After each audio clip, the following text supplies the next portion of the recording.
Special Counsel Robert Mueller's investigation of alleged collusion between his presidential campaign and Russia, saying all of Mueller's efforts prove no collusion ever took place. According to President Trump, after 2 years and millions of pages of documents, and at a cost of over $30 million of American taxpayers' money, no collusion. This collusion illusion, there is no smoking gun. At this late date, after all that we have gone through, after millions have been spent, we have no Russian collusion. There is nothing impeachable at all. President Trump's comments come one day after Mueller's release of a memo in connection with the upcoming sentencing of Michael Cohen, Trump's former personal attorney, who has cooperated with Mueller's investigation. Cohen provided useful information about the probe according to Mueller.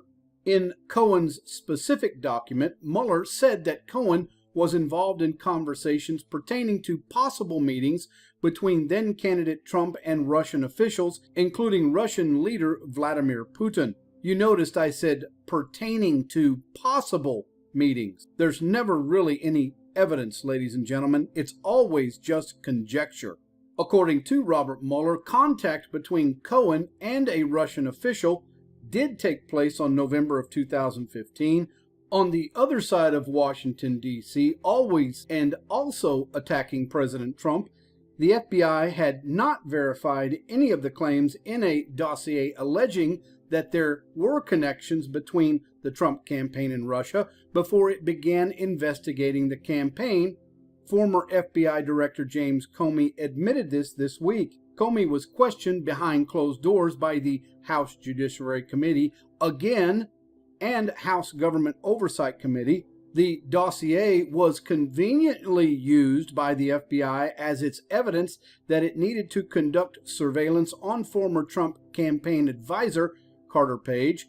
However, in response to a question from Republican Congressman Trey Gowdy of South Carolina, they stated that as of the time of the FBI's receiving permission to conduct surveillance on Page, the dossier had not been verified and that no efforts to verify the dossier was still being conducted several months after surveillance began. So inevitably, ladies and gentlemen, Comey said he could not remember key details conveniently.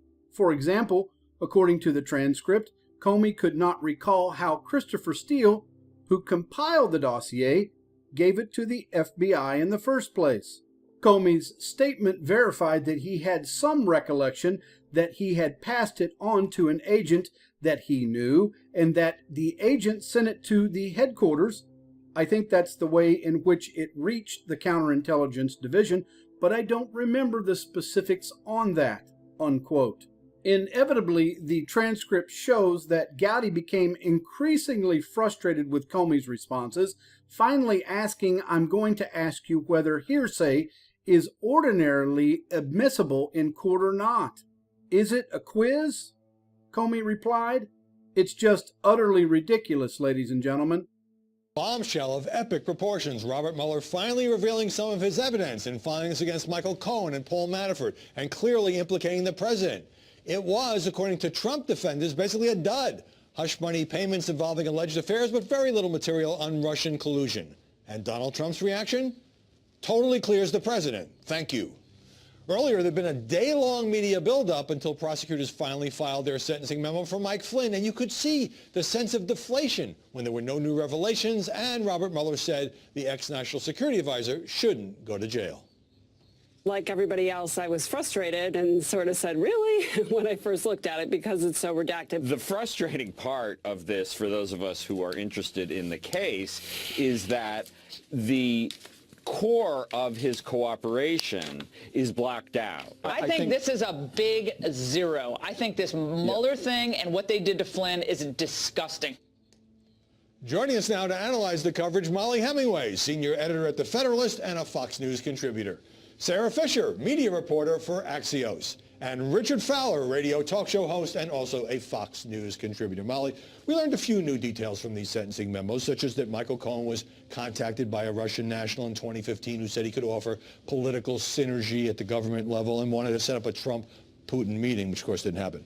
Do these and other details warrant the media's DEFCON 1 coverage? Well, first off, on that detail, that was, I think, a wrestler who had reached out to Michael Cohen, and Cohen didn't respond to that offer of help from a wrestler who in Russia. So sometimes when these things are written up, they're written in very dramatic style, and if you dig into them, there isn't a lot there. And I think this is very important from a media coverage angle. There have been these two competing theories about the Mueller investigation. One is that there really was treasonous collusion with Russia to steal an election, or at least very good reason for thinking so. And that explains why the Department of Justice and FBI did so many things that you would normally not see: spying on a campaign, running informants, having wiretaps. The other theory was that this is actually just kind of a witch hunt. This is an attempt to bring down Trump through any means possible. So when you get plea agreements that have nothing to do with Russia, Michael Cohen was being looked into because our government believed that he was the central linchpin, that he'd gone to Prague and met with Russians.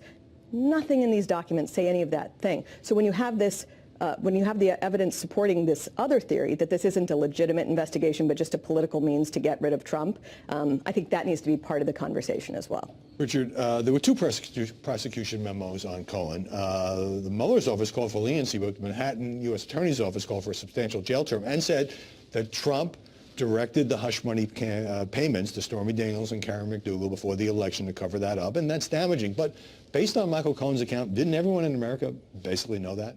Well, I think it depends on which voter you're asking and which American you're asking. I think there's a couple things that we find out from many of these documents. One, we know that there's still more work to be done by Mueller and his team. A lot of it is redacted. So we actually don't know if there was or if there wasn't Russian collusion, because it could be in the blacked out parts of the memos or the parts of the memo that are currently under seal. But what we do know, and I think it's very important that we do know this, is that the President of the United States asked his lawyer to pay off a porn star and a Playboy playmate.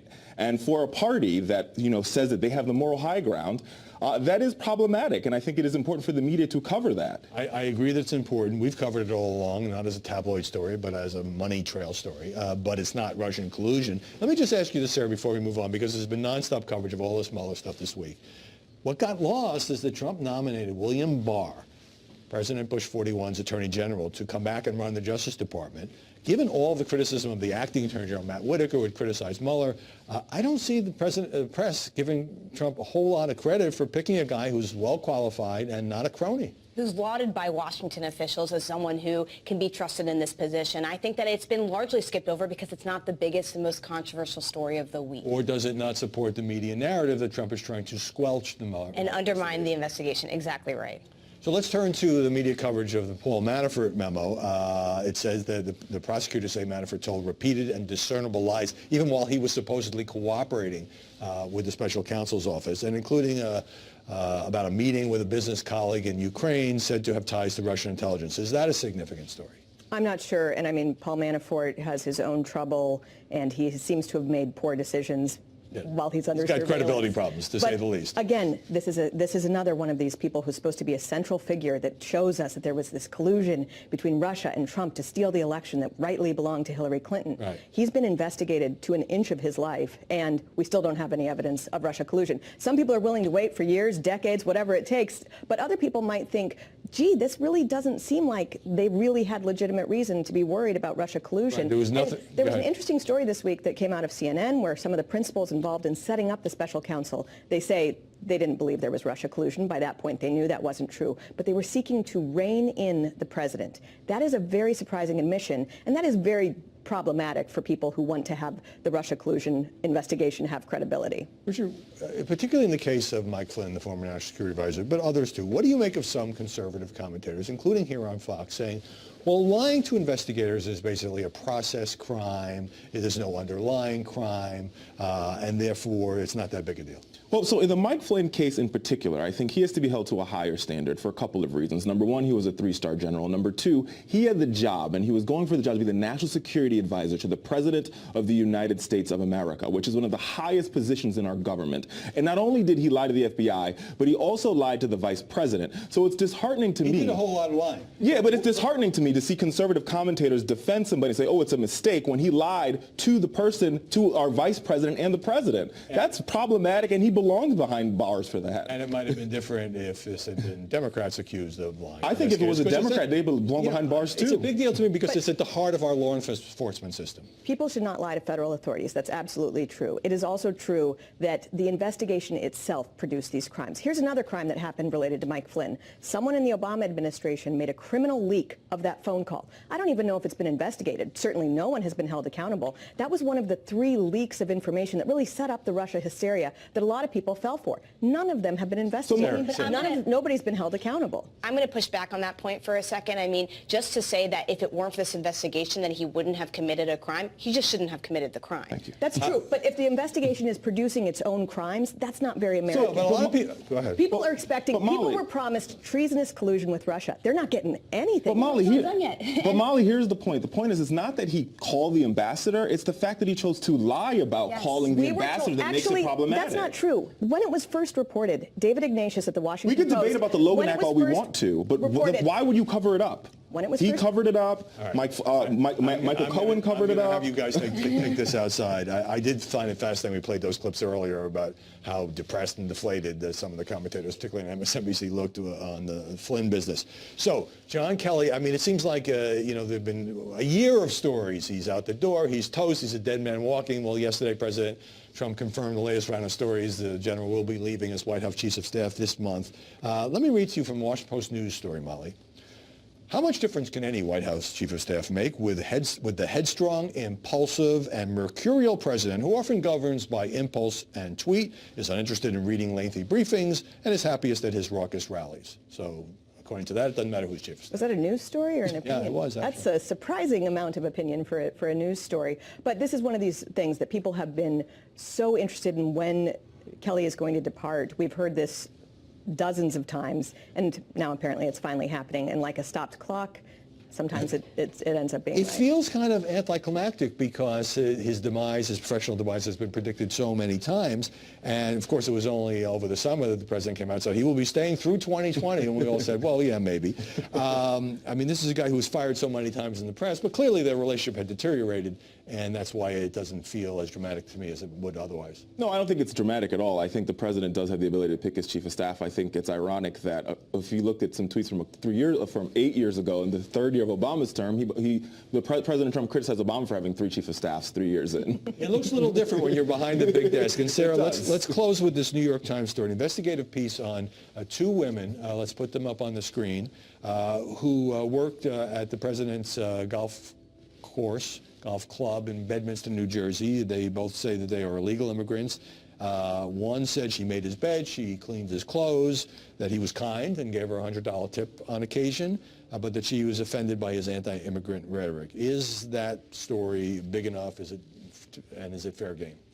I think it plays into a narrative that President Trump is using this immigration debate as part of a political plug, but he doesn't actually feel so much strongly about these immigrants. I mean, except that he didn't know. The story says that he didn't have direct knowledge that they were. I mean, they faked their papers. Yes. And couldn't you investigate any business and find some illegal immigrants? That's of course, but has the president come out and saying, I completely feel awful about this. This is such a big deal. He hasn't said anything. And I think the reason is because he doesn't think it's that big of a deal that he had illegal immigrants working at his golf club in Bedminster. I'm from New Jersey. I grew up close to that golf club. I mean, there are a lot of illegal immigrants and people that come through New Jersey and then go on to get papers. So it's not the most uncommon story. Mm-hmm. I just think it plays into a narrative that President Trump is going hard after immigrants, illegal immigrants, but at the same time, when this happens, he hasn't really tweeted anything about it. The White House has not responded. All right.